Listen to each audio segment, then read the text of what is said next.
Sa linya natin ng Bureau of Customs, kumbachero. Si Deputy Chief of Staff, Attorney Chris Noel Bendijo. Attorney Chris, magandang morning. Si Ka Jerry at si Ka Tunying po ito. Hi, Sir Anthony, Sir Jerry. Magandang umaga po. Pagbati po mula kay Commissioner Riel at sa mga kawani po ng Bureau of Customs. Opo. Pala si Attorney Chris Noel Bendijo, no? Ano niyo po ba si Aljo Bendijo? Pinsan po natin si Sir Aljo po. Pinsan niyo pala. Kaya pala magkasing gwapo kayo eh. Opo. Attorney Chris, bakit po tatlo lang yung nabili kahapon, nabenta? Yung pong apat na sasakyan, nagdeklara po tayo ng failed bidding.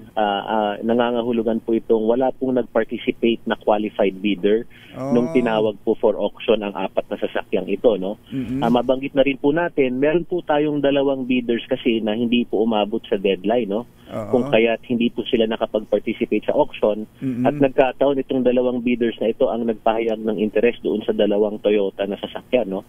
So, yun po yung nangyari. Kaya lang po, ang malinaw po ang instructions ni Commissioner Ariel, not a hint of doubt sa magiging proseso po natin. Talagang full transparency kung kaya't we had to be very strict sa pag-implement ng ating mga policy. May requirement ho ba? Hindi ba pwedeng basta na lang kami pumunta ron? Halimbawa, gusto naming sumali, bigla lang may dala kaming isang maletang pera. Ganon.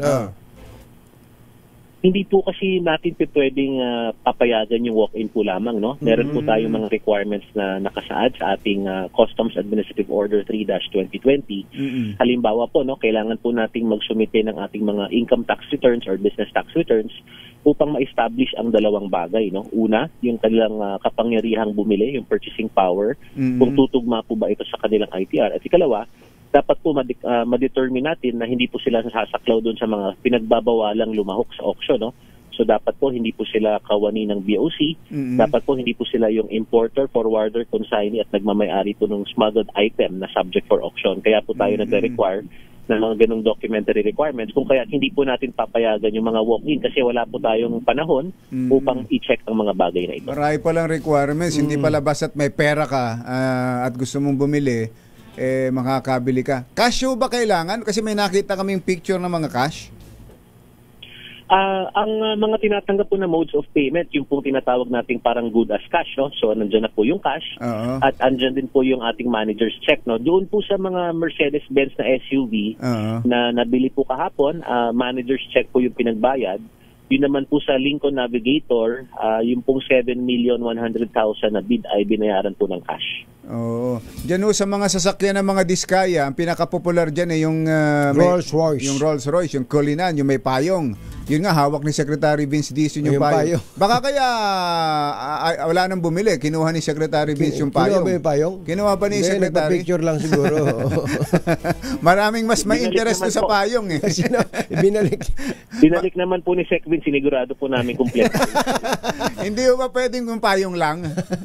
May freebie na lang. Meron po tayong prinsipyo sa batas, no? Yung accessory follows the principal. So, bilang bahagi po ng sasakyan, kailangan po kapag binenta natin ito, kasama po yung buo.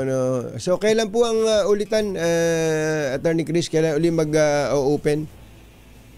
Sa loob po ng 5 araw, maglalabas tayo ng notice. No? Kasama na po dyan, magre-recompute po yung ating komite upang i-adjust po ng kaunti yung ating magiging floor price. Baka po magtaas tayo doon sa computation ng depreciation cost upang sa ganun ay makapag-imbita tayo ng mas maraming bidders. So meron po tayong magiging announcement in the next 5 days po. Wala po bang kontraktor na gustong bumili, sumali, nag-sound off sa inyo?